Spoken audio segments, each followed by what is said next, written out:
Buenos días y bienvenidas a esta celebración de cumpleaños. Estamos celebrando el cumpleaños, los 30 años del Observatorio de la Imagen de las Mujeres, una herramienta que fue creada hace 3 décadas para contribuir a una conversación de lo más interesante, que es conseguir una imagen equilibrada y no estereotipada de las mujeres.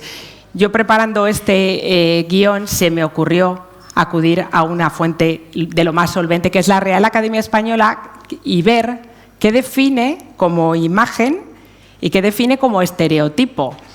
Dice de la imagen, utiliza unos cuantos sinónimos que me gustaría que nos intentáramos aplicar todos y cada uno de nosotros. Aspecto, nosotras también, es verdad, nosotros, nosotras, nosotres, todos y todas y todes. Aspecto, apariencia, forma, figura y planta, la planta que llevamos cada uno de nosotros. Y luego el estereotipo, imagen o idea aceptada comúnmente por un grupo o sociedad con carácter inmutable, es decir, que lo que se nos ve, lo que se percibe de nosotras es lo que somos y lo que proyectamos al mundo. Yo he de empezar aparte de agradeciendo a todas las personas que estáis aquí, que habéis decidido ocupar parte de vuestra mañana en acudir, desde la ministra de Igualdad, todas las personas que vienen por parte de los cuerpos y fuerzas de seguridad del Estado y a todas y cada una de vosotras, he de empezar confesando una cosa, que es una palabra a la que yo me enfrento todos y cada uno de los días de mi vida, que es ¿qué me pongo? ¿Y qué me pongo para venir a un acto como este? Si vengo con unos botines de colores, estaré dando una imagen un poco agresiva, que quiero llamar la atención, que quiero dar la nota. Si me pongo vaqueros, no parecerá que delante de la ministra soy demasiado informal y no me tomo en serio un acto tan importante como este, es decir, la imagen que proyectamos al mundo. Pero esta mañana también os tengo que confesar que cuando me he levantado y he encendido el móvil, me ha aparecido una noticia que es de un medio nacional. El titular decía lo siguiente, perdonadme que no he hecho clic y no he ido más allá, es: los hombres se sienten más atraídos por las mujeres de pelo largo, hablan las expertas. Esto es verídico, lo podéis buscar, es un titular. Ayer, antes de cerrar el ordenador, vi otro artículo en la web de un medio nacional. ¿Qué se ha hecho Alberto Núñez Feijóo? Analizamos su look y cuánto dinero se ha gastado en su cambio de aspecto físico y pensé, ¿es esto una buena o una mala noticia? ¿Es una buena noticia que se hable del aspecto de un hombre, de un líder en política con los mismos parámetros con los que se ha analizado y se sigue analizando hasta la extenuación la imagen de las mujeres en política o en cualquier otro ámbito? A lo mejor la solución es que no se hable de si Alberto Núñez Feijóo se ha quitado o no las gafas o de si una ministra se ha teñido o no el pelo. Me ha parecido que esto muestra que esto lo tenemos muy presentes y que en estos 30 años transformando miradas se han transformado muchas miradas, pero hay otras miradas que deben seguir siendo sacudidas. Entonces, lo que les voy a pedir, como esta es la grabación de un podcast, les voy a pedir como si estuviéramos en una sala de cine que por favor los móviles los pongamos ni siquiera en silencio, sino que los pongamos en modo avión, que es una cosa estupenda que hará que no haya ninguna perturbación en el sonido de esta grabación. Y ahora voy a pedir, por favor, que me acompañe al escenario a una persona que sabe muchísimo del Observatorio de la Imagen de las Mujeres, tanto que fue la jefa del Servicio de Comunicación del Instituto de las Mujeres desde el año 1999 hasta el 2019, y que es María Jesús Ortiz, y con la que vamos a hablar de ese informe que ya les digo que es absoluto petróleo para ver cómo ha cambiado nuestra mirada, y es una foto preciosa y precisa de lo que es hoy España y de dónde venimos. Así que, María Jesús Ortiz, cuando quieras.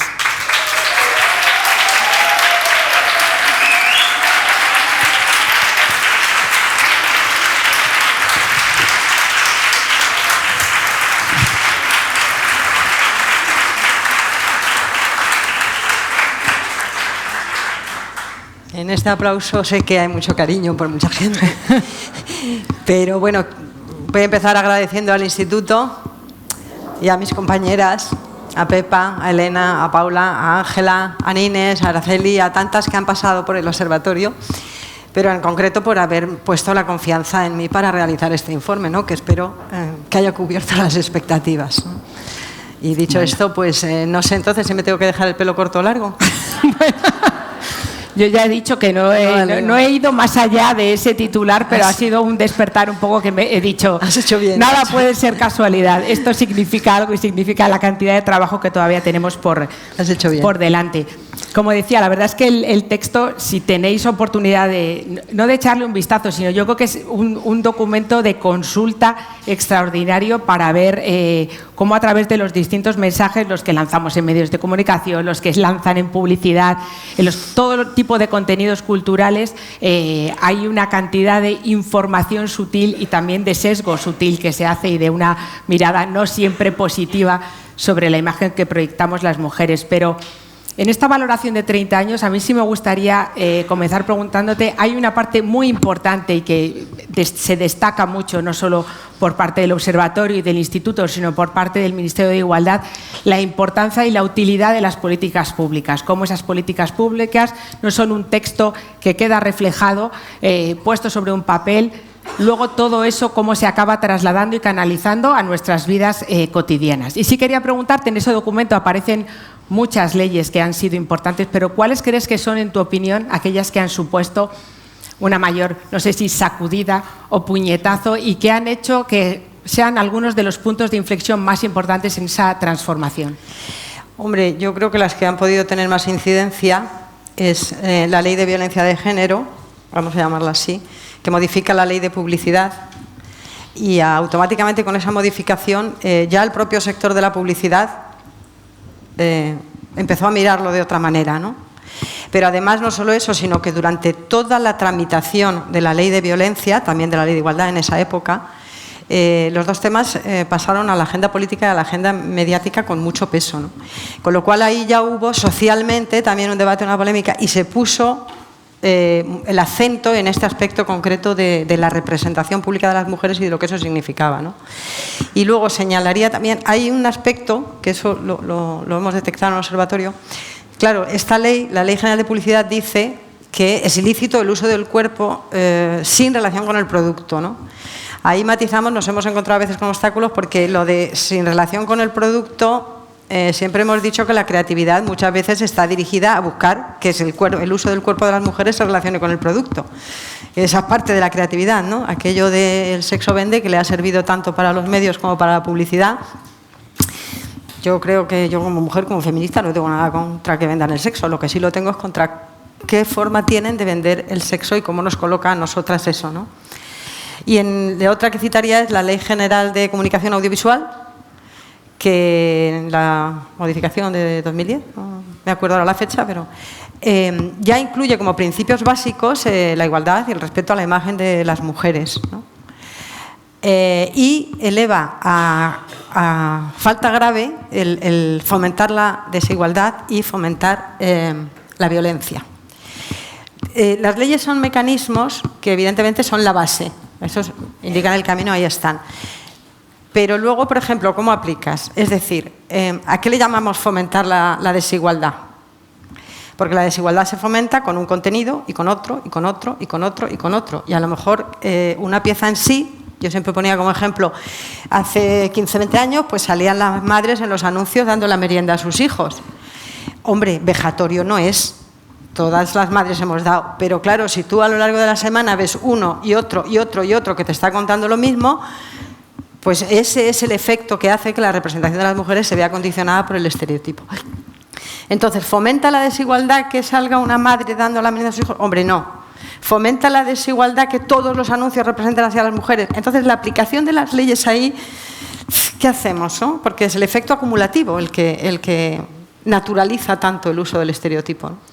Lo que hay en el informe es una recopilación increíble de casos muy concretos. Ahora hablabas tú de una cosa es que salga en un anuncio una mujer dando la merienda a sus hijos, y otra cosa es que sea continuamente cómo nos vemos representadas a esa hora de la merienda estando en casa dando de merendar a nuestros hijos. Pero sí me gustaría preguntarte por algunos casos concretos que a ti tú destacas y se destaca en el informe, pero que tú y yo en conversaciones previas que hablas de un poco estrategias intencionadas y continuadas a la hora de lanzar determinados mensajes, que son Axe, la marca de desodorantes Axe, y un programa de televisión que sigue, que está la última edición ahora emitiéndose en televisión, que es Gran Hermano. Háblanos un poco de eso y háblanos sobre todo de las sentencias, que al final podemos verlo y podemos pensar qué barbaridad, pero luego todo eso cómo se acaba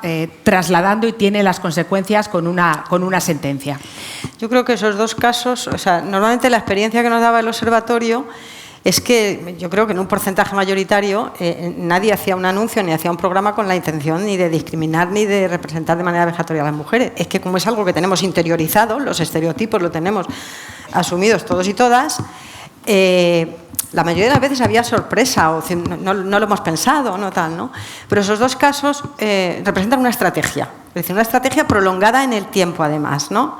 El caso Axe pues decidió durante 10 años representar a las mujeres. Recordáis las distintas campañas, el desodorante tenía un efecto feromonas y entonces nos desataba a todas, nos volvía locas cuando encontrábamos un hombre que olía así. Era una campaña dirigida a gente muy joven, chavales jóvenes, con lo cual variaba mucho las piezas, no era una campaña continuada en el tiempo como pueden ser otras, ¿no? Y entonces ahí pues siempre teníamos que estar preparadas para el efecto Axe, nos orientaban el camino, en fin, todos esos lemas que fueron famosos, ¿no? Durante 10 años. Claro, la protesta fue creciendo. Efectivamente, pararon al final efectivamente esa estrategia y salieron con otra bastante más positiva. Claro, la pregunta es, las protestas tuvieron que servir de algo, está claro. La estrategia también se agota. Pero llegaron a darse cuenta que esos desodorantes los comprábamos las mujeres, porque yo era madre de hijos adolescentes y no se me hubiera ocurrido en la vida comprar el desodorante Axe. Entonces, ese beneficio que inicialmente les daba, bueno, pues lo que podemos celebrar es que cambiaron de estrategia a otros anuncios más positivos. Y el caso de Gran Hermano, pues digamos que es el programa emblemático dentro de la telerrealidad, que es donde a mí me parece que en televisión se ha concentrado y se ha acumulado la misoginia y el machismo de una manera vomitiva, puedo decirlo como su voz, vomitiva. Entonces, ¿por qué es una estrategia? Claro que allí va gente y es el comportamiento de la gente, pero hay un casting previo. Y ese casting elige un tipo de personas que van a dar cierto juego, como generar polémica. Y entonces en ese juego de generar polémica para elevar la atención sobre el programa, han incorporado algunos elementos que creo que no deberían haber pasado el filtro, ¿no? Entonces, creo que van por la 19 edición, han sido 18 solo de Gran Hermano, pero ha habido varias variaciones y siempre ha habido personas con actitudes y comportamientos agresivos, violentos y misóginos hacia las mujeres, ¿no? ¿Cómo puede durar esto tanto tiempo? Porque les da ser, pues les da ser, ¿no? Y la prueba es que en el año 16-17, que es cuando se produce el caso de la agresión sexual en el programa, que ahí después cuando lo apartan, la productora se va a poner la denuncia al cuartel de la Guardia Civil de Colmenar Viejo, creo. Una productora tiene equipos jurídicos importantes que saben que la denuncia en estos casos las tiene que poner la persona afectada, ¿no? Pero inmediatamente de ir a la comisaría lo hacen público. El resultado fue que en el siguiente programa le subieron 400.000 espectadores, la audiencia pasó de un 12 a un 15. Es decir, es una estrategia. O sea, la misoginia ha sido una estrategia en casos para mantener el interés del público, ¿no? Aparte de estos casos, como te decía, y aparecen efectivamente muchísimas, desde en titulares en prensa, no precisamente tan supuestamente divertidos como la noticia con la que yo he desayunado esta mañana, pero sí aparecen un montón de titulares, un montón de ejemplos de campañas publicitarias y contenidos. Pero también se destaca una parte, porque en estos años ha habido afortunadamente avances, sí se habla de ejemplos de buena praxis y se habla de cómo ha habido en empresas, incluso en instituciones, cómo se han incorporado estas otras miradas, o por lo menos hay alguien que a la hora de hacer una propuesta de un contenido, alguien ha levantado la mano y se ha hecho preguntas y se las ha hecho a todas las personas que formaban parte de esa reunión. Me gustaría que nos hablaras de ella. ¿Me dejas, antes de hablar de los ejemplos positivos, Por supuesto, sí decir, como hemos dicho antes, las sentencias? Solo son 9 los casos que han ido a demandas. En los 9, o sea, hay uno que lo pone sojecable porque ha sido sancionado en un expediente administrativo por utilizar la imagen de las mujeres de manera sexista, y él recurre en contencioso administrativo, sus recursos se desestiman y lo que han sido demandas se han estimado todas. Yo creo que es importante hacer ese repaso que hacemos en el informe a las sentencias y a lo que dicen, porque lo que dicen es lo que ha dicho el Observatorio durante mucho tiempo. El humor no puede ser una coartada para el machismo. El arte no puede ser una coartada para el machismo, al menos en publicidad. Yo no hablo de quien va a ver una exposición y entra en un museo y ve un cuadro, ¿no? Pero la publicidad tiene una función. La animación no puede ser una excusa. Es decir, todo esto lo han dicho las sentencias. La relación entre el cuerpo y el producto no puede ser, como decía el jurado de la publicidad de autocontrol, una conexión... que tiene que haber una desconexión absoluta, no, o sea, hay un juez que dice que no, que la conexión tiene que ser clara y directa y que si no, estamos ante un posible ilícito de publicidad, ¿no? Entonces creo que es muy bueno ese repaso a las sentencias porque la Judicatura ha respaldado completamente los puntos de vista que siempre se ha defendido desde el Observatorio, ¿no? Y los casos positivos, pues bienvenidos sean. Pocos, todavía pocos. Y creo que merece la pena citarlos porque hacen el esfuerzo y se lo merecen, ¿no? Empezó DAF con las mujeres reales, siguió Puntomatic con aquellos chicos que bailaban al ritmo de poliéster y mientras aprendían a poner la lavadora, me parece que es una campaña estupenda, y que terminaba dando datos de la falta de corresponsabilidad. Audi, que hizo saltar a Barbie de las estanterías de juguetes femeninos a masculinos, no se quitó los tacones, eso sí es cierto, nos los quitó. Están Asevi, que es una compañía de detergentes y de productos que también ha hecho, luego ya ha frenado un poco en esa vía, pero o los catálogos de Toys R Us, de juguetes, Toys R Us, sí, que también han roto, o sea, que hay empresas que han roto una lanza, no solo ya en eliminar los estereotipos, sino en plantear la igualdad como el mensaje aspiracional social que todas las empresas ahora se posicionan socialmente. Entonces, bienvenido. Yo creo que hacen falta más, pero son también importantes marcas que normalmente son las que crean tendencia, ¿no? Me parece que es positivo, muy positivo. Pues muchas gracias, María Jesús. Ya no tengo otra coartada que dar paso a la siguiente mesa, así que muchísimas gracias. ¿Me dejáis que quite unos segundos para decir una cosa fuera de guión? Estamos en un acto público haciendo oír nuestra voz en público. Algo que ahora mismo no pueden hacer tampoco las mujeres afganas. No solo...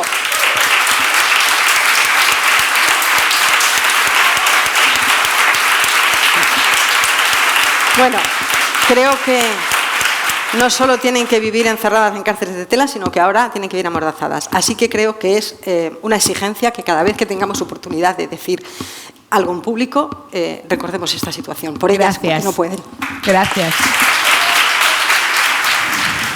Bueno, muchas gracias. Si os parece, vamos a empezar porque como los tiempos en un podcast siempre van tan medidos, vamos a obedecer la estructura y la escaleta del guión. Voy a empezar contigo, Susana, que eres presidenta de Más Mujeres Creativas, directora creativa ejecutiva en Proximity Madrid. Hay un artículo de hace bastante tiempo, hace unos cuantos años, que me acuerdo que leí de Javier Marías en El País Semanal, en el que se preguntaba por qué las mujeres éramos las únicas que teníamos diarrea, hemorroides y todo tipo de problemas con nuestro aparato digestivo y tránsito intestinal, tal y como veía él en los anuncios. A mí eso se me quedó grabado, sí. Soy especialista en guardarme información, a veces no precisamente relevante en el cerebro, pero Quería ver un poco en tu caso, como persona que está ahí, en el meollo, en la creación de los contenidos publicitarios, esa imagen que se proyecta ahora de las mujeres. ¿Cómo crees que ha cambiado? En el informe hay una parte muy interesante en la que se habla de cómo afortunadamente se van despojando en las campañas de ese rol de las mujeres, como si todas fuéramos mujeres amantísimas y abnegadas que damos la merienda a nuestros hijos. Hay el concepto de mujer mucho más poliédrico, con muchas más facetas, pero sin embargo hay una parte que sigue ahí aferrada y es muy difícil desprenderse, que es nuestra apariencia física, nuestro cuerpo, la cantidad de mujeres que aparecen en publicidad, pero cómo se parecen tanto unas a las otras. Sí, a ver, yo vengo aquí desde el mal. No, del mal no, en el mal podemos estar todas, no te preocupes. Vengo optimista pero realista, o sea, porque viendo estudios acerca de la representación femenina de la mujer en publicidad, en la que la propia mujer ha participado en esos estudios analizando creatividades, estamos mejorando, tenemos una mucha mayor representación de la mujer, pero la mujer ha detectado que en las agencias estamos haciendo check en la legalidad, como hablábamos antes, porque sabemos que tenemos al observatorio, sabemos que la ley de publicidad ha cambiado y entonces nos estamos limitando a una capa quizás muy superficial en la que la mujer dice, hombre, hay más representación, pero no me siento identificada. No me siento identificada por lo que tú dices, porque venimos con unos modelos sociales anticuados que ya no nos representan. O sea, el modelo de la superwoman que estábamos imitando al modelo del hombre, o sea, ahora se plantea mucho personajes intercambiables, o sea, estamos como en ese centro en el que podemos intercambiar el personaje de la mujer por el personaje del hombre, y eso no es. La mujer tiene otras cualidades, tiene otros valores que echa de menos que se vean representados. Nos gusta ser vulnerables, nos gusta que nuestro liderazgo sea distinto al del hombre, y eso no estamos logrando representarlo en publicidad. Y por un lado es un problema porque creo que la publicidad, como la comunicación, tiene una responsabilidad a nivel casi educativo, y por otro lado somos un negocio que queremos ganar dinero y si no lo hacemos bien no lo vamos a ganar. Por ejemplo, la campaña de Axe, hago una puntualización, cuando Axe cambió la estrategia fue porque entró una directora creativa, Laura Visco, que puso patas arriba la comunicación de Axe y empezó a hablar del hombre vulnerable, empezó a hablar de nuevas masculinidades y de repente las ventas hicieron así. ¿Qué ha pasado? Por lo que he visto este año en la nueva campaña de Axe, Laura Visco ha desaparecido de la agencia y Axe ha vuelto a reproducir, no de manera tan exagerada, pero esa estrategia que venía arrastrando. Con lo cual el aprendizaje o el learning es: tenemos que tener mujeres en la toma de decisiones y mujeres en los puestos creativos, porque si nosotras no estamos pendientes, nadie lo va a hacer por nosotras. De hecho, había datos relevantes en el informe y es que muy pocos hombres denuncian. Y cuando los hombres denuncian es porque ellos no se sienten, que es otro melonazo que no vamos a abrir aquí, pero los hombres tampoco se sienten representados como aparecen deportistas, cachas. También están cambiando, también exigen otros modelos, pero los hombres se preocupan por cómo aparecen ellos. Sin embargo, cuando las mujeres son entrevistadas, no solo les preocupa la imagen que se está dando de ellas, sino la imagen que se da de los hombres. Ni las mujeres idealizadas, perfectas, superwomans, ni los hombres tontos, que muchas veces por oposición a ese tipo de mujer ponemos un Homer Simpson. No, tampoco es eso. Entonces, creo que es necesario que se implemente de alguna manera formación en todas las fases del proceso creativo, no solo que pasemos un test cuando ya vemos la campaña finiquitada y la estamos viendo en la tele. Desde el momento en el que el cliente pasa un briefing a una agencia, tiene que haber una perspectiva de género o una perspectiva feminista para que no la vayamos cagando por el proceso, en el casting, en las voces, en las tipografías, en los colores. Todo eso. A mí me preocupa lo que has comentado, y lo comentábamos antes de empezar el acto, ¿no? El hecho de cómo es como que te están vigilando y sabes que hay aquí alguien que te va a auditar en cierta medida. Entonces, esta cosa de check, hemos cubierto esta cuota. En este anuncio aparecen dos mujeres. O sea, como cumplir, como si fuera una receta, ¿no? Los ingredientes de una receta. Y quería un poco que me hablaras si hay algún caso en los que hayas estado tú o en los que hayan podido estar otros compañeros, otras compañeras, que crees que puede cumplir con lo que con la parte y los mensajes que debe lanzar, entendiendo que todos los mensajes que se lanzan publicitarios son comerciales y buscan que alguien compre tu producto, tu servicio, o que se enamore de tu marca. Porque también estaba pensando ahora cuando estabas hablando del liderazgo. A mí hay algo que siempre me ha pasado, y creo que si hay algo de lo que es complicado desprenderse del machismo, con el que, por lo menos en mi caso, yo he sido educada en casa. Pero caray, es aún más pegajoso el estereotipo, porque estaba pensando la de veces que he oído, los 20 años que estuve dedicada a prensa económica, que las mujeres para ser jefas lo eran porque eran sensibles, les gusta muchísimo trabajar en equipo, como si en las reuniones lideradas por mujeres pues hubiera unas florecitas o actos destinados a un público mayoritariamente femenino. Yo he ido a actos en los que al llegar me han regalado una rosa y un paquete de cereales integrales para no engordar. Entonces, ese estereotipo es absolutamente perverso. También quiero que haya jefas, y tiene que haber jefas implacables, como puede haber hombres extremadamente empáticos y que se emocionen como se ha emocionado María Jesús y nos ha hecho emocionar al resto, ¿no? Absolutamente. Es que los estereotipos son muy dañinos. Yo siempre uso un meme en mis presentaciones que es el estereotipo. O sea, la publicidad está acusando a la sociedad y dice: yo uso los estereotipos que tú me transmites, y la sociedad le dice a la publicidad: tú estás creando estereotipos. Entonces nos estamos retroalimentando. Y echando las culpas también. Y echando las culpas, pero es que así no vamos a vender. Entonces, ejemplos de campañas que lo están haciendo bien, estamos empezando a ver que la regla, o sea, tú fíjate que la regla es roja, que la regla no huele mal. 30 años y nos damos cuenta ahora. Y nos estamos dando cuenta ahora.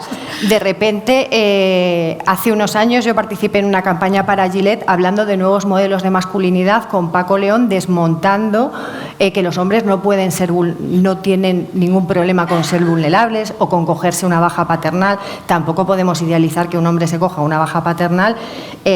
Buenos padres, malas madres. Pero se van haciendo pequeñas cosas.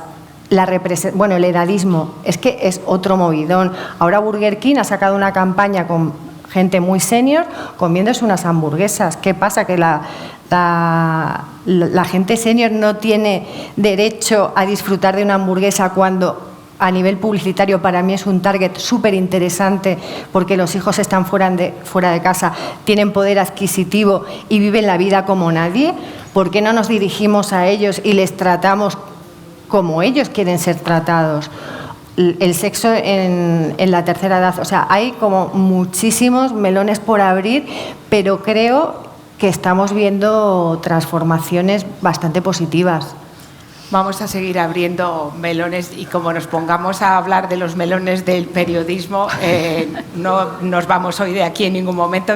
Os presento a Macarena Baena, responsable de F Feminista, periodista y creadoras en su perfil de Twitter de uno de los hilos más útiles para que nos retrata con datos y con información sobre la violencia machista y otras tantas cosas que nos interpelan absolutamente a hombres y a mujeres. Aquí no es una cosa dedicada, ¿verdad?, a un cuartito propio que tenemos y que solo nos hablamos entre nosotras las cosas que nos preocupan. No, es algo que va mucho más allá.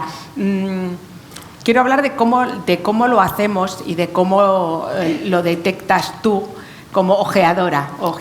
De todos los titulares que aparecen representados en este informe del Observatorio de la Imagen de las Mujeres, yo he destacado dos. Se pueden escoger un montón de ellos. Hay uno de información acerca de una agresión a una mujer, que dice el titular: el acusado de estrangular a su mujer dice que no quiso matarla, solo calmarla durante una pelea. Y voy a hablarte de un titular del año pasado, no hay que irse décadas atrás. Portada de un diario deportivo: Jenny deja caer a Rubiales. ¿Cómo ha evolucionado esa representación y esa mirada de las mujeres, tú viéndola como persona que elabora titulares y como persona que lee los titulares de otros? Vale. Bueno, primero, gracias por haber contado conmigo para participar en este acto, gracias al Observatorio y gracias a la directora del Observatorio. del Instituto de las Mujeres, perdón. Coincido con Susana, hemos avanzado, estamos mejor, pero queda muchísimo por hacer. Y a veces los avances, ¿no?, cuando hemos llegado a un límite, nos equivocamos de camino. Entonces creo que hay que retroceder, revisarnos y ver hasta dónde podemos llegar o cómo tenemos que llegar. El titular que comentas de Jenny deja caer a Rubiales refleja muy bien... Jenny sin apellido, Jenny Rubiales sin apellido, sin nombre propio. Deja caer a Rubiales refleja muy bien ¿no?, la sociedad en la que vivimos. Es el mundo al revés. A la víctima la convertimos en agresora, ¿vale? Y al agresor, presunto agresor si queréis, pero creo que las imágenes dejaban poca duda, ¿no? Y al agresor lo convertimos en víctima, porque ella es mujer. Por supuesto, le quitamos parte de su identidad, aparece solo con nombre propio, que es muy característico también a la hora de nombrarnos a nosotras, y a él lo nombramos con apellido. Y ella aparece la culpable. Ha dejado caer a Rubiales y se nos olvida que detrás de ese titular lo que hay es una falta absoluta de formación en perspectiva de género en las redacciones. O sea, no sé si hubo mala intención en hacer ese titular, quiero pensar que no. ¿Vale? Somos libres de pensar si lo hubo o no lo hubo. Quiero pensar que no. Lo que sí que creo y estoy firmemente convencida es de que falta formación, absolutamente. Igual que falta formación en las informaciones sobre violencias machistas. Cuando le damos de voz al agresor, creo que no nos estamos poniendo en ningún momento en el lugar de las víctimas. O sea, todas sabemos perfectamente que la confesión es un atenuante en sus penas, ¿no? Que el borracho es otro atenuante en sus penas, que la enajenación mental es otro atenuante en sus penas. Y estamos harta de revisar sentencias en las que se aplican una tras otra estas atenuantes. Obviamente, van a confesar. No debemos llevarlo al titular. No es noticia que un agresor confiese para reducir su pena, ¿no? Entonces, creo que nos falta mucha formación en ese aspecto. ¿Cómo estamos visibilizando a las mujeres en los medios de comunicación? Bueno, más bien cómo las estamos invisibilizando. Quiero decir, el periodismo sin perspectiva de género no es periodismo, es información sesgada por cuanto estamos omitiendo a la mitad de la población.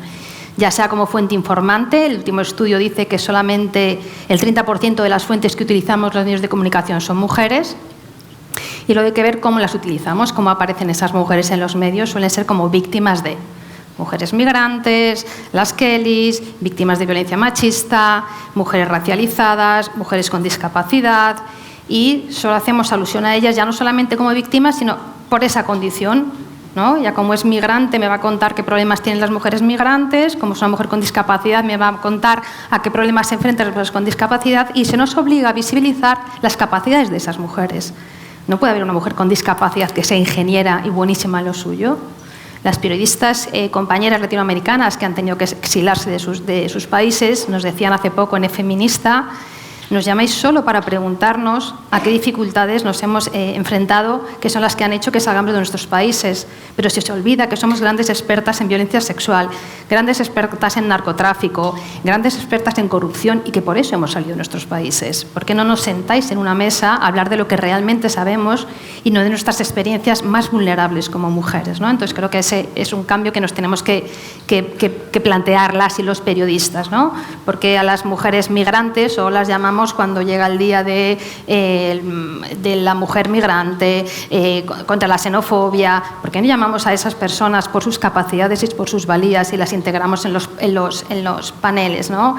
Estamos aquí 5 representantes blancas, quiero decir, quizá nos falta, más allá del discurso, implementarlo, ¿vale? Implementar eso. ¿Por qué debe ser transversal la perspectiva de género? Pues os puedo poner miles de ejemplos.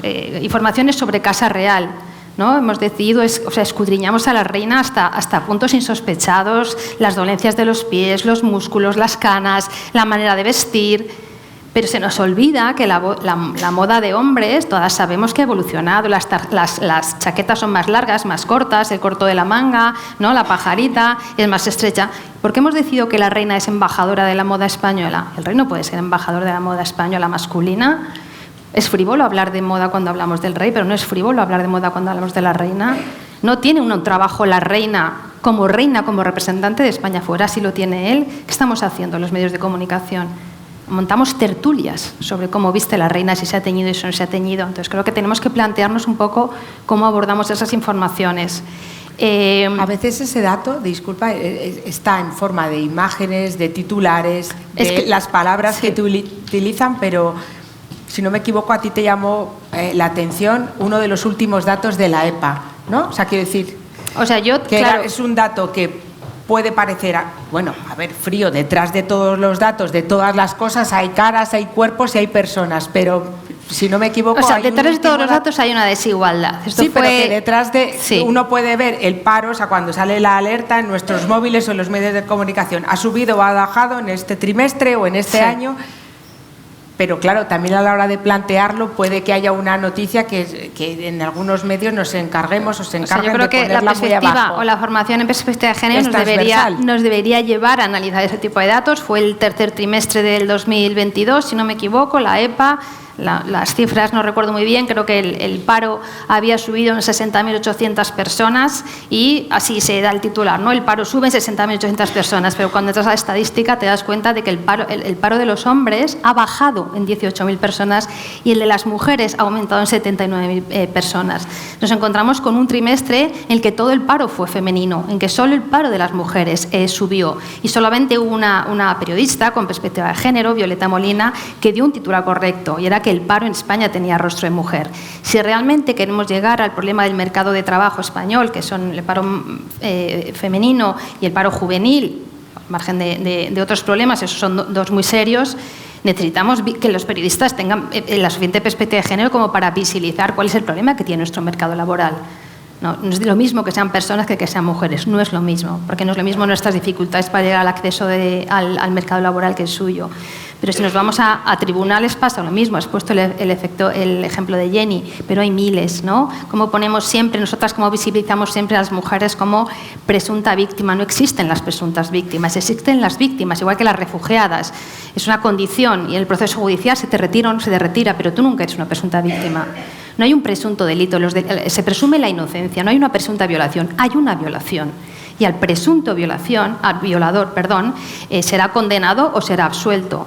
Pero en el momento en que decimos presunta víctima, presunta violación, siempre estamos dudando de ellas. Pero aparece siempre el agresor del que no sabemos nada, de que no se nos ofrecen datos. Biogen está lleno de datos de mujeres, pero no tenemos datos de los agresores, las periodistas. No podemos trabajar sobre ellos, solo podemos trabajar sobre ellas. No se nos enseña a preservar, por ejemplo, la identidad de las supervivientes de violencias. Y entonces ahora, que es donde quería llegar antes, cuando decía que a veces nos pasamos de la raya, una cosa es identificar a las mujeres que han sido asesinadas para que no queden en un número y humanizarlas, y otra cosa es no dejar en el más absoluto anonimato a las supervivientes para que puedan rehacer sus vidas, ¿vale? Deportes, sí, esa reparación, claro. En deportes, ¿qué os voy a decir de los titulares de deportes, ¿no? De cómo se trata, de lo que nos cuesta dar el mismo espacio al deporte femenino que al deporte masculino, al deporte que desempeñan las mujeres y los hombres, cuando estamos viendo que los éxitos de ellas, cuando les hemos dado la oportunidad, ¿no?, de salir al campo, son muy numerosos, cómo nos cuesta, cómo nos referimos siempre a los cuerpos de ellas. Los titulares de los Juegos Olímpicos de París han vuelto otra vez, ¿no?, con las atletas más guapas, los mejores cuerpos. Otra vez a nosotras se nos va a analizar no solamente por nuestro éxito deportivo, que es por lo único que se nos debería analizar en unos Juegos Olímpicos, sino por nuestra apariencia física. Conflictos internacionales no nos afectan igual a nosotras que a ello. Acaba de hablar María Jesús de las mujeres afganas, pero están las mujeres en Gaza, están pariendo en la calle, no tienen productos de higiene menstrual, no hay agua para lavar trapos, las infecciones son brutales, están muriendo en los pospartos, se les ha retirado la leche del estrés y de la falta de comida. O sea, no sufrimos de la misma manera. Y ya sabemos todas que somos utilizadas como arma de guerra, ¿no? ¿no? Nos violan o violan a las mujeres en conflicto, como los utilizan como arma de guerra. Sanidad, las informaciones de sanidad. Has hablado de que la regla, durante muchos años hemos menstruado azul todas como pitufos, ¿no? Y además nos bajaba la regla y hacíamos volteretas, nos subíamos a las nubes, ¿no? Hacíamos muchísimas cosas, una alegría. Entonces, ¿no? Y cuando, ¿no? Yo creo que era la época más maravillosa del mes, porque éramos capaces de hacer, ¿no? Era increíble. ¿Qué pasa? Que cuando hemos intentado implementar una ley donde era, ¿no?, por reglas incapacitantes, nadie lo ha entendido. Es que los medios lo hicimos mal. Es que no hablamos de la menstruación, de lo que eso provocaba, de los efectos que tenía y que efectivamente hay mujeres para las que la regla es incapacitante. No hablamos de las migrañas, de las diarreas que nos generan, de los dolores de ovarios tan insoportables, de las bajadas de tensión. Hay mujeres que sufren desmayos, de esas hemorragias.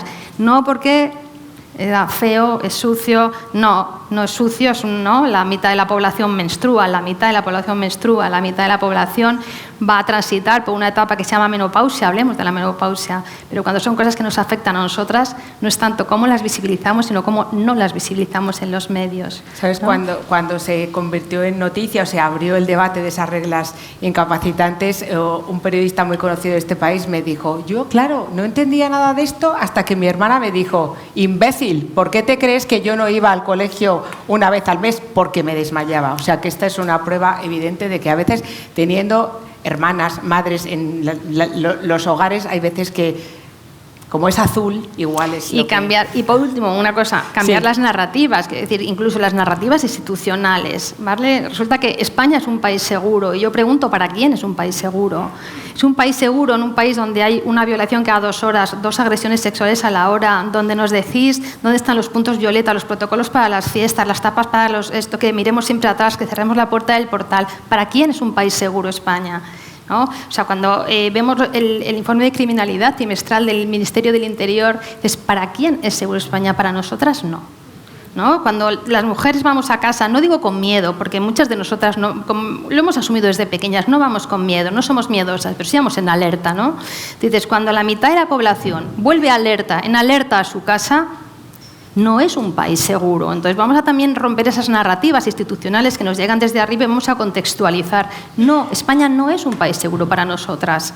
No es un país seguro el tercer país del mundo en consumo de prostitución. No es un país seguro para las mujeres prostituidas. No lo es. Entonces vamos a cambiar, yo creo, vamos a dotar de formación a los medios de comunicación. Y hablo de comunicación, de imagen, de publicidad, de redes sociales, ¿no? Y vamos a convertirnos en ese eje transformador que deberían ser los medios. Quería ahora trasladar parte de esta conversación con Yolanda Domínguez, que es artista visual experta en comunicación para la igualdad. Estamos hablando de lo que ocurre en los medios de comunicación, pero tú hablas mucho de lo que ocurre también en ese campo tan amplísimo, ese universo que es lo que ocurre en la vida digital, que al final no es una vida digital y una vida física, forma parte de la vida que tenemos todas, ¿no?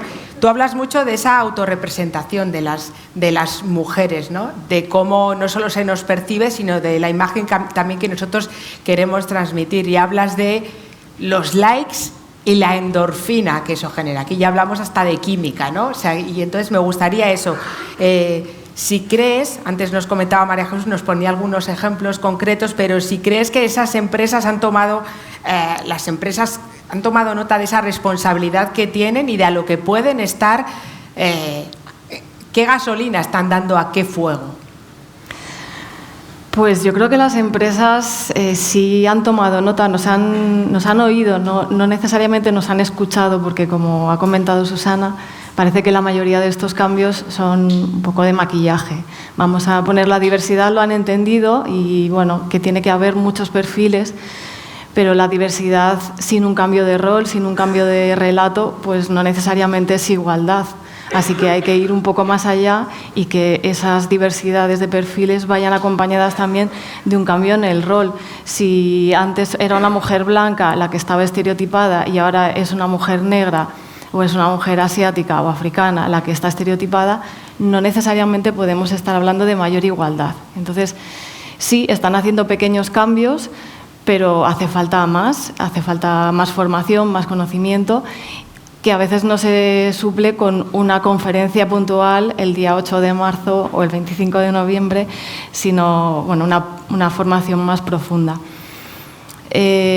También creo que es importante visibilizar, no es tanto el hecho de que las mujeres estén estereotipadas, que haya mucha hipersexualización o infantilización de las mujeres, sino todos esos otros perfiles que no aparecen, mujeres valoradas por su formación, por su liderazgo, por su profesión. Es decir, que tenemos un imaginario muy reducido, hay que poner el foco en aquellos perfiles que faltan. Y luego, efectivamente, tú hablabas de que hay una nueva vía para la publicidad, y es que en la publicidad tradicional se han puesto mucho las pilas en esa apariencia de los spots de televisión, pero hay un nuevo ámbito para la publicidad que no detectamos como tal, que son las redes sociales, que son las youtubers, las influencers o los youtubers, que también son publicidad y que no percibimos como tal porque pensamos que son consumidoras, pero son personas y perfiles profesionales a las que ofrecen regalos, productos para que los promocionen. Y ahí hemos pasado de la representación a la autorrepresentación. ¿Cómo controlamos o dónde ponemos el límite de algo que consideramos que es la libertad personal? Porque insisto que no identificamos como publicidad, aunque sí que lo es. Es muy difícil, pero hay que poner el foco porque es lo que consumen las nuevas generaciones, bueno, las adultas también, pero pasan muchas horas viendo pues, esos vídeos de TikTok, viendo todas esas rutinas de maquillaje, rutinas de skincare, que hasta las niñas de 10 años ya empiezan a consumir con unas pieles que no pueden soportar todos esos productos. Hace poco hice un artículo sobre estas mascarillas, que es el producto estrella para las niñas en las droguerías. Si les das la vuelta a esas mascarillas, pone no apto para el consumo infantil. Así que, ¿qué estamos haciendo? Si estamos poniendo dibujos animados en las mascarillas y no pueden consumirla las niñas, tenemos un problema, ¿no? Entonces ahí, bueno, creo que tendríamos que poner un nuevo foco de atención. Lo que dices del empoderamiento, pues queda muy bien en las cajas de maquillaje, que te dice que te va a empoderar ponerte una sombra de ojos. Pero claro, el empoderamiento también es una palabra que estamos utilizando pues, de una manera comercial, vaciándola de significado, que tiene un significado político que tiene más que ver con la autonomía de los grupos humanos, de las personas, para tomar sus propias decisiones, para ser independientes, y no tanto con el consumo de productos, que se puede entender que si tú te pones una sombra de ojos y te dan un montón de likes y te sientes arropada y querida por el entorno, te da una sensación de placer y de euforia que asociamos al empoderamiento. Pero creo que no tiene que ver con el empoderamiento de las mujeres como grupo humano, y nunca el empobrecimiento es empoderamiento, porque además se nos anima a consumir un montón de productos que no nos va a aportar nada más que pasar ese filtro de la aceptación social, ¿no? También está la dificultad de a qué puertas se llama. O sea, aquí podemos ir eso a una agencia de publicidad, a una empresa, pero en el caso de las redes sociales, o sea, las principales que conocemos, no creo que sea fácil llegar a ellos y transmitirles una queja. Se puede canalizar a través del observatorio, por supuesto, pero entiendo que no es tan fácil ponerle cara y nombre a la persona responsable, aunque solo sea de recibir algo que podemos denunciar y que incluso puede afectarnos a nosotras como violencia también digital, ¿no? ¿Quieres decir a las influencers? O... No, digo en general. Por ejemplo, tú antes estabas comentando que al final a ti te acaba llegando un contenido en el que, pues, por el mero hecho de ser mujer y por expresar tu opinión, se te concibe como, en fin, te llegan cosas que tú no deseas, precisamente. Bueno, estamos hablando de la machosfera, ¿no? Sí. De la manosfera. Pues vamos muy mal de tiempo, vamos por muy cierto, mal. que ya pues me nada, soy muy breve. Señales. Sí, es un nuevo entorno que tiene que estar en nuestras conversaciones, porque efectivamente todos los relatos que cuestionan pues al sistema o al machismo son automáticamente expulsados, hostigados, y luego también tiene mucho que ver con este funcionamiento de los algoritmos que deciden, en las plataformas deciden qué perfiles tienen que ser catapultados y muy visibles, que son normalmente los perfiles estereotipados, así que tampoco podemos estar hablando de unos contenidos democráticos, libres, abiertos y plurales en las redes sociales, porque están vertebrados por esos estereotipos y por esos algoritmos que se comportan de una manera muy parecida a estos discursos conservadores o de extrema derecha. Así que, pues, tampoco podemos estar hablando de libertad en el entorno digital. Celia de Molina, vicepresidenta segunda de CIMA, que es la Asociación de Mujeres Cineastas y de Medios Audiovisuales, actriz y guionista. ¿Cómo ha cambiado también los mensajes que se transmiten a través del cine y de las series? Pero quería preguntarte por una figura que es la de la coordinadora de intimidad, y como esa nueva incorporación a los rodajes y a los procesos creativos de esta figura, que creo que ha sido un punto de inflexión muy, muy importante en vuestro sector. Vale, bueno, yo pertenezco a la Asociación de Mujeres Cineastas y nosotras lo que hacemos es luchar por la igualdad de género dentro del audiovisual, y una de las figuras que comenta nuestra compañera que ha surgido en los últimos años es la coordinadora de intimidad. Esta figura realmente, algo que puede parecer, bueno, estamos hablando de imágenes en el cine y tal, que vemos pues violaciones, sexo, imágenes sexuales que no tienen por qué ser violaciones, que simplemente pues son una relación entre dos personajes, pues muchísimas veces históricamente ha habido problemas muy serios y muy graves porque había mucha indefensión de la actriz en concreto, a veces también actores, pero de situaciones muy llevadas al límite. Entonces esta figura surge precisamente para paliar esto y para que las actrices no tengan que soportar pues, que estén en un lugar seguro en su entorno de trabajo. Uno de los claros ejemplos de la historia del cine, que todos seguramente lo tenéis en la cabeza, pues el caso de María Schneider, que acabó suicidándose incluso, que fue en la película El último tango en París, que fue como todo el mundo hablaba, pues que es la escena de la mantequilla y Marlon Brando. Bueno, pues la escena de la mantequilla y Marlon Brando fue una violación en ese momento, a ella nadie le avisó, del mejor actor, entender también la situación de que estás con el actor más importante a nivel mundial, que es Marlon Brando, Bertolucci tras la cámara, tú eres una niña, porque creo que si no tenía 18 tenía 17, o sea, era una chavala, estás ahí en el momento más álgido de tu carrera diciéndolo, me ha tocado esto, y te están violando en directo. Y no solo eso, sino que además la película se convierte pues, en un referente durante muchísimos años y todo el mundo habla de esto como, bueno, pues el peliculón de Bertolucci y Marlon Brando, en el que esta mujer pues, fue agredida y de hecho acabó suicidándose con una vida muy complicada de drogas, adicciones, porque se la trató pues, fatal desde ese momento, imagínate. Entonces es muy importante que esta figura exista. Esto es un caso muy concreto y que llama mucho la atención, pero de verdad que es que te llevarías las manos a la cabeza de la cantidad de cosas que surgen en los rodajes y que no se saben y donde suceden este tipo de agresiones. Y luego, por otra parte, para cerrar, bueno, me gustaría comentar que para nosotras desde CIMA sí que hacemos un informe cada año en el que analizamos todas las películas que se hacen y qué roles, de qué manera están las mujeres implicadas en esa, o quiénes lideran los proyectos, ¿no? Y entonces a través de eso, que son datos que no son cuestionables, se ve que hay una desigualdad real. Lo que sí lo que nos hemos dado cuenta es que cuando las mujeres son las dueñas del relato, los estereotipos pues empiezan a caer. Porque nosotras tenemos no solo hacemos una sociedad más justa y equilibrada entrando en equilibrando el porcentaje de las mujeres que están en los equipos, es que además hacemos que la sociedad sea más plural, diversa, porque nuestras historias, también tenemos nuestras experiencias. Nosotras nos han narrado toda la vida. Nosotras en las pantallas nos han hecho bullying existencial. O sea, hemos crecido sintiendo que no funcionamos, que no somos esto, que tenemos que cumplir una expectativa, y de repente cuando las mujeres cogemos el relato, pues eso desaparece, porque nosotras tenemos otras experiencias. Y me gustaría hablar en concreto, y ya termino, que voy ahí como, tengo muchas cosas, me encantaría decir muchas cosas, pero hay poco tiempo.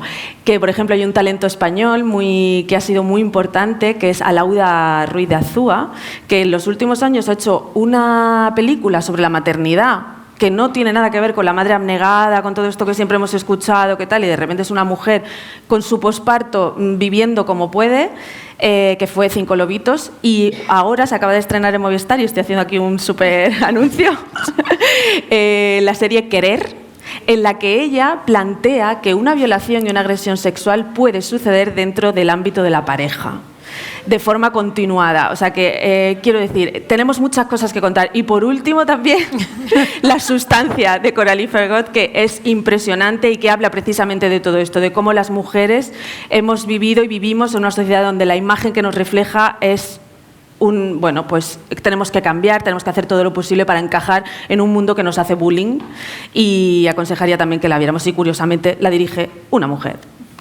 Pues nada, tenemos todas deberes, si acaso alguno no habéis visto. Yo, La sustancia no, pero 5 lobitos y Querer, sí, la verdad es que cada una en esa parte de cuidados, maternidad y decepciones, y la parte de qué pasa en las parejas supuestamente estables en las que todo va bien, y qué pasa cuando alguien decide abrir una ventana a que entre el aire, como nos conmueve. Así que nada, os agradezco, os pido disculpas por el poco tiempo.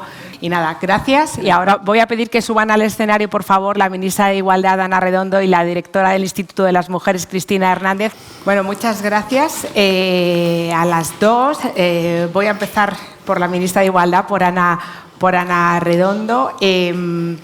Siempre es difícil pedir una valoración general y más intentando echar la vista atrás no solo de los 30 años del observatorio, sino los 30 años de nosotras mismas, ¿no? De cómo éramos hace 30 años, cómo nos mirábamos y cómo mirábamos a otras mujeres, porque yo en mi caso la verdad es que estoy en pleno proceso de aprendizaje y de construcción y muchas veces eso lo importante que es luego a la hora de trasladarlo a nuestros trabajos. Pero yo quería empezar preguntándole a la ministra un poco qué valoración hace de todo este camino recorrido durante este tiempo, un poco hablando como en todo, ¿no? De esas luces y de esas sombras. Quiero decir, ¿qué cosas crees que se ha cambiado, que nos miramos y sobre todo esa utilidad y qué políticas públicas pueden surgir, en este caso de este ministerio, que pueden ser realmente transversales, ¿no? Que no parezca que se queda una cosa de esto lo hacen las personas de igualdad y hacemos ese check del que se comentaba antes, ¿no? Eso es lo difícil. Pero eso, cuando alguien tiene que ver que no es solo algo que cae en tu cartera, sino que también es algo que nos debe conmover e interpelar al resto.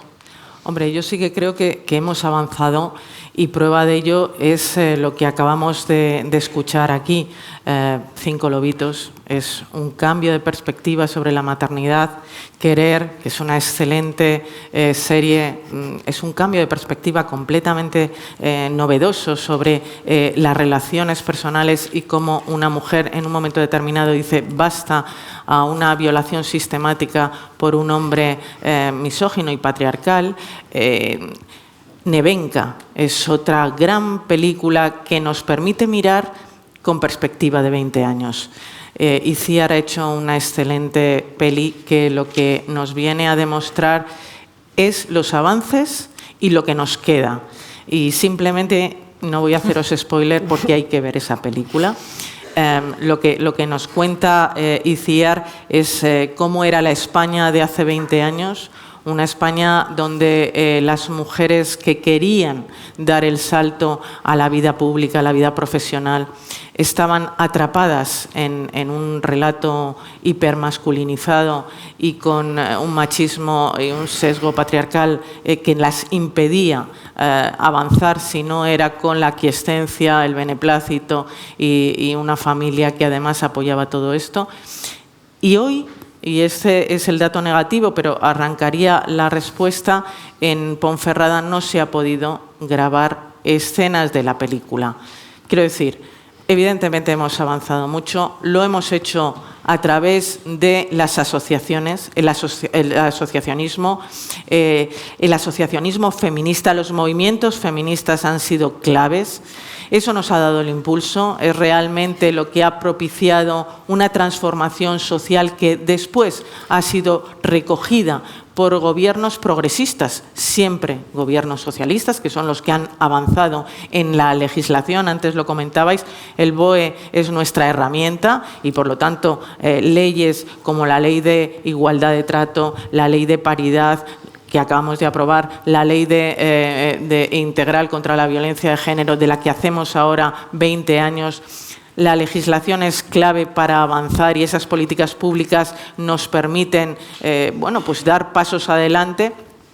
La red increíblemente potente que tiene España de instituciones que miran de otra manera y nos obligan a mirar de otra forma, y por lo tanto yo creo que esa red es ahora mismo un faro para muchos países que se ven y que quieren ver en España, y hablabais de Afganistán, pero tantos otros países donde las mujeres están sojuzgadas, donde viven peor que en la Edad Media, donde la situación es terrible, y en Afganistán también vamos a colaborar porque no podemos dejarnos al margen de una lucha que tiene que llevar hasta el Tribunal Penal Internacional, y vamos a abrir esa línea también de actuación, porque ninguna mujer en ninguna parte de este planeta nos es ajena.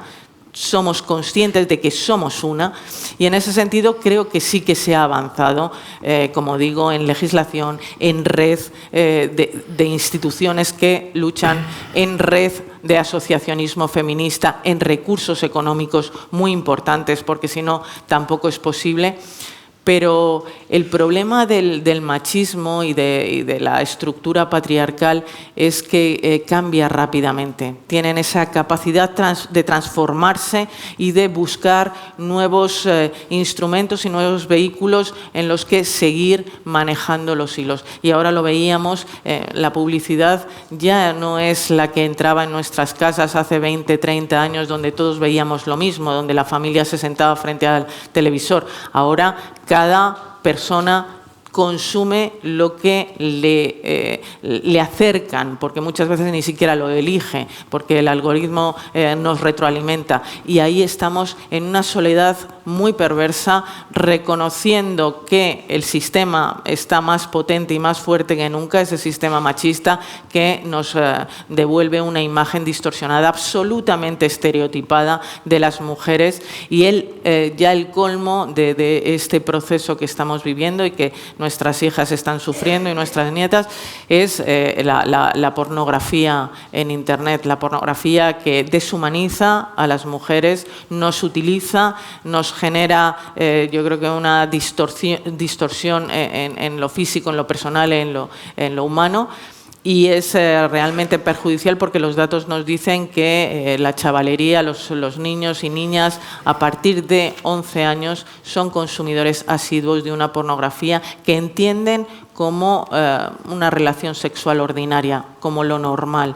Y esa pornografía es una pornografía durísima, muy violenta, que vuelve a los estereotipos más terribles que creíamos superados. Así que yo creo que sí, respondiendo a tu pregunta y habiéndome alargado en exceso, creo que hemos evolucionado, que la mirada sobre la mujer, sobre todo sobre nosotras mismas, nuestra propia mirada ha cambiado, pero hay nuevos retos que tenemos que abordar rápidamente porque esto va a una velocidad de vértigo, cambian las formas de demostrar, cambian los mecanismos, los medios y tenemos que estar muy atentas porque el machismo sigue en lo más alto.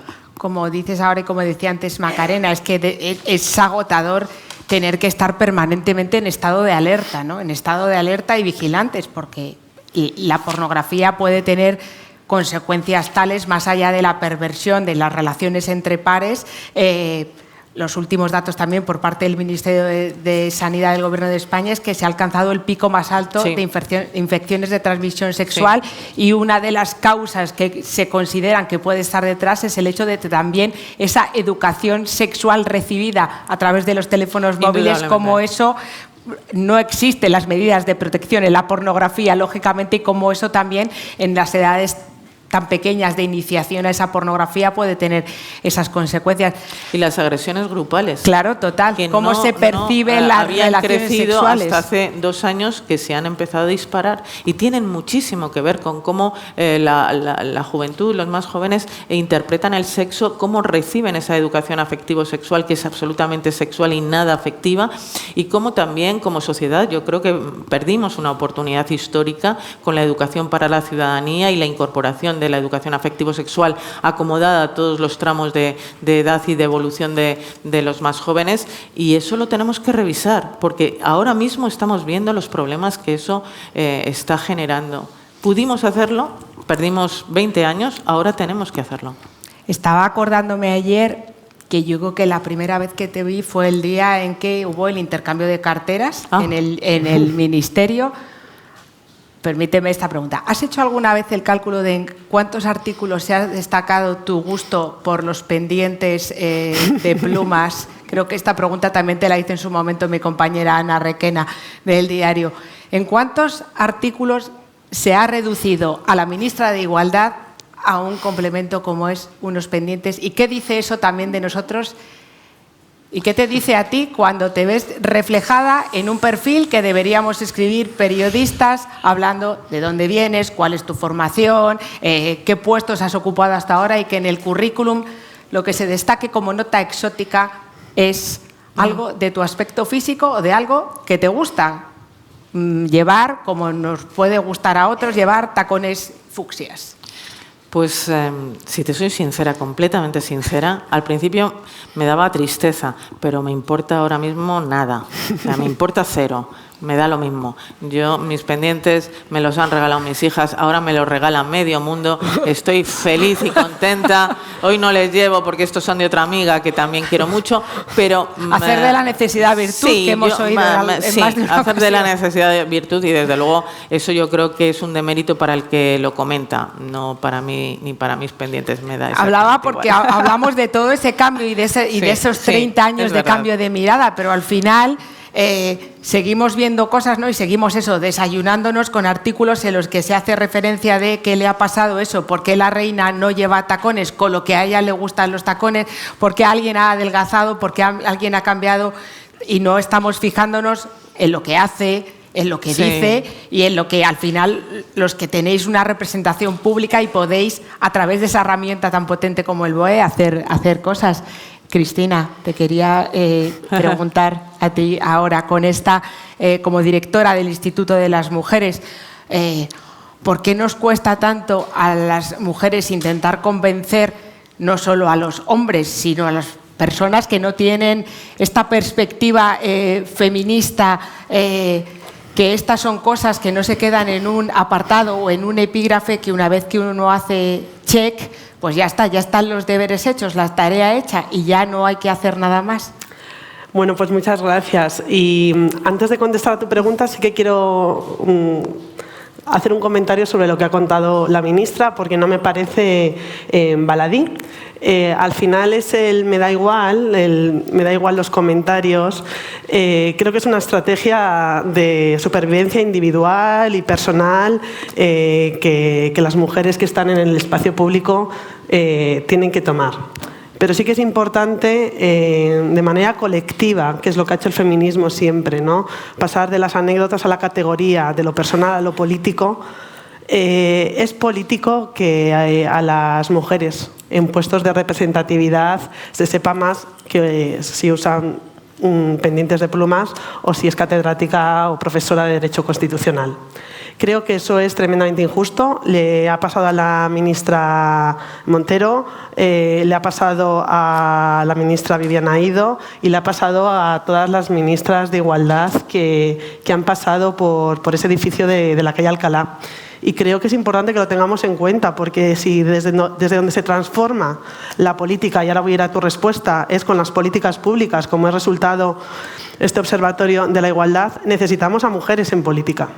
Y al final toda esa discriminación, toda esa violencia, todo ese acoso hace que muchas mujeres que a lo mejor se plantean dar el paso en sus organizaciones políticas sepan lo que les va a pasar después y elijan tener una vida más cómoda. Y creo que eso también es una cuestión que no es baladí, más allá de las estrategias de supervivencia. Está aquí también Beatriz Jimeno, que fue directora del instituto, que sufrió una campaña de acoso. Todas las mujeres que han pasado por el Instituto de Igualdad desde el año 2011 que se creó, han sufrido unas campañas de acoso brutal. Y creo que es una cuestión a politizar, que es lo que ha hecho el feminismo, ¿no? No podemos permitirnos sufrir tanto, porque entonces cada vez vamos a ser menos. ¿A cuántas les dará igual? Pero ¿cuántas habrán optado por, mejor en esto no me meto? Y estoy pensando incluso de nuestra mera presencia también en redes sociales, ¿no? De desinstalarnos redes sociales o de desaparecer porque no tenemos por qué añadir ese extra a las cosas que tenemos que gestionar y lidiar en nuestro día a día, ¿no? Bueno, y lo injusto y la pérdida final de calidad democrática, que haya mujeres que digan, a mí no me compensa dar este paso y participar en política o estar liderando según qué cosa, ¿no? No me compensa. Es que el mandato favorito del patriarcado es un mandato de silencio. De tú callada, tu opinión no cuenta, tu opinión no vale. Y eso es importante. Yolanda y todas las compañeras lo han estado explicando, ¿no? La violencia que se sufre. Lo importante que es que haya mujeres alzando voz, haciendo cine, haciendo prensa, para cambiar los relatos, para transformar las miradas, ¿no? Desde hace 30 años, lo importante que es que haya mujeres en igualdad. Y para que haya mujeres en igualdad no es compatible con estar sufriendo violencia mientras ocupas los puestos o los puestos de trabajo, los puestos políticos. Y creo que es importante para seguir pudiendo desarrollar políticas públicas, ¿no? Que es lo que quería hablar, que era lo que me habían pedido que hablara y que quiero decirlo también, ¿no? Porque por favor. Muchas veces las políticas públicas de igualdad, María Jesús, hay que decirlo, ha sido una excelente funcionaria del Instituto de las Mujeres que ha hecho una estupenda rendición de cuentas y de transparencia de su trabajo, ¿no? Como María Jesús, hay otros 100 y pico trabajadoras del Instituto de las Mujeres que están cada día haciendo políticas públicas de igualdad y que lo están haciendo bien y que con más o menos recursos, con más o menos vicisitudes,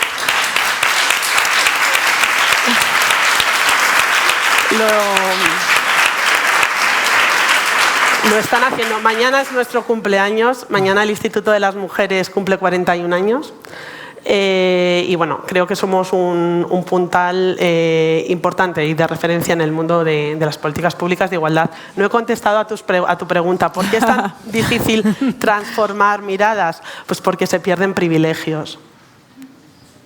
Es que con ese titular yo ya que voy a aportar a esta conversación, y además yo creo que ya iremos muy justas de tiempo, ¿verdad? Veo las miradas y ya es como, pues haz lo que quieras, pero yo tengo que obedecer en la medida de lo posible y bueno, quiero agradecer eso, y pues eso, que hayan considerado que yo debía hoy estar aquí subida y entaconada, sea lo que sea que quiere transmitir los zapatos que llevo, pero bueno, agradecer, felicitar a todas las trabajadoras no solo del Ministerio de Igualdad, el Instituto de las Mujeres, todas las que han hecho posible ese informe, que vuelvo a insistir porque soy muy pesada en que es una herramienta utilísima de consulta para vernos en esa foto, en esa transformación de miradas, en cómo hay que seguir despojándose de dioptrías, de machismo, si se me permite el concepto.